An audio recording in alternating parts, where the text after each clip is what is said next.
Oh my goodness. If you're one of these people that are still complaining about housing affordability, or you can't buy things because of the housing affordability, you guys need a wake up call and need to change the way how you view things because it's getting toxic out here. So we're going to get into it. All right, guys. So we're going to go right into it. The post says here is housing prices are out of control. The picture that you see here is that my parents bought their house in 1976 for $58,000. And if you were to convert it to year 2022 dollars, that would be $280,000. But if you assess the home, it's going to be $2.10 million. And I don't think getting married at 34 instead of 24 is the reason my generation can't buy homes. Thanks for coming to my TED Talk. So she's being cheeky here and everything. First of all, going from $58,000 to $280,000 using the government's stated inflationary numbers is actually incorrect. Those numbers are heavily manipulated, and it's to help people that wage inflation or wage suppression wasn't really a thing. How many people know that? Did your wage go up by 14 or 12% in 2013 and 2014, right before the Fed or all the central banks have started raising rates? Like, you remember those double digits? Did your wage go up with it? No. Did anything else go up in that price? Yeah.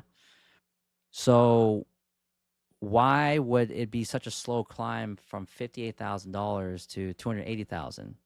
Like, my parents bought the same house in 2000, oh, yeah, close to 1990s for 275,000, and that same home today is worth 1.8 or 1.6 million right now. What does this have to do with anything? The point is, if you scroll down, someone has made a good point here, which I totally agree. Also, federal government policies, along with all monopolies and oligopolies in Canada, actively worked to suppress worker wages and maximize profits, shareholders, and executive wages. This is such a big point. I always encourage people that stop thinking about housing affordability and stop bringing in government that suppresses competition. There's so much anti-competition practices happening today. Big corporations are buying out smaller companies and everything, and they're just controlling and protecting their market share. Let me give you an example. Imagine if Walmart were to buy Costco, right? You think that's good for pricing or bad for pricing? Simple question. It'll be bad. They are already controlling the prices of a lot of our groceries and everything, and it's disgusting that we don't have many companies like options for us to shop at. Like up here in Canada, we have the big five, big six banks. That's it. That controls everything. We have the big three telecom. So TELUS, Rogers, and Bell. They already bought all the other smaller telecommunications company. What else?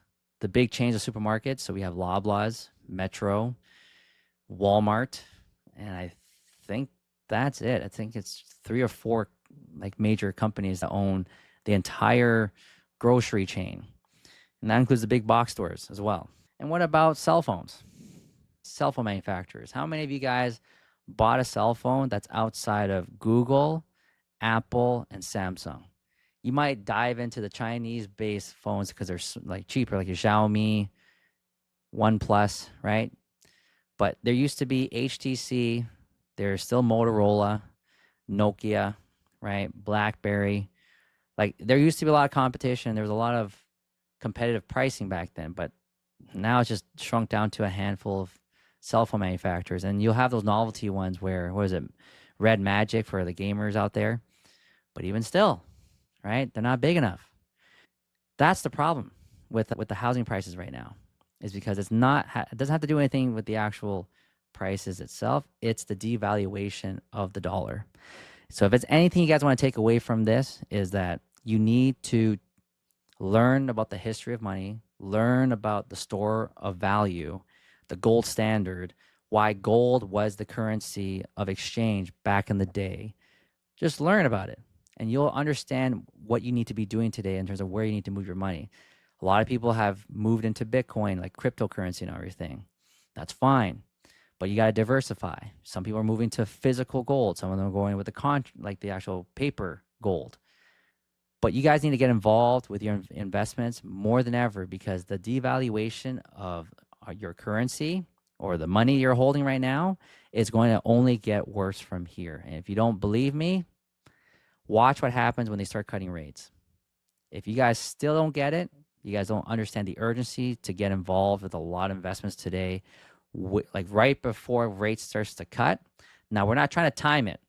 We just know that the minute they start announcing that they're cutting rates, we need to start converting our cash into assets, because cash is going to continue to devalue. Your savings account, the interest rate is going to go down. Things are about to get a whole lot worse. And I'm sorry, like I said, this system is not designed to save everyone. But for the ones who are listening right now, to listening to what I'm saying, you need to start taking action right now. So your first action, learn about money, learn the history about money, Google, YouTube about the gold standard and everything, and then take a next step further. Learn about real estate investments, learn about franchise investments or starting up a small business. Do something else other than playing video games. And I promise you this, you're going to be more educated than the average person right now. So anyways, I'm going to be signing off. If you like this content, subscribe, comment down below. And then until then, I'll see you guys on the next one.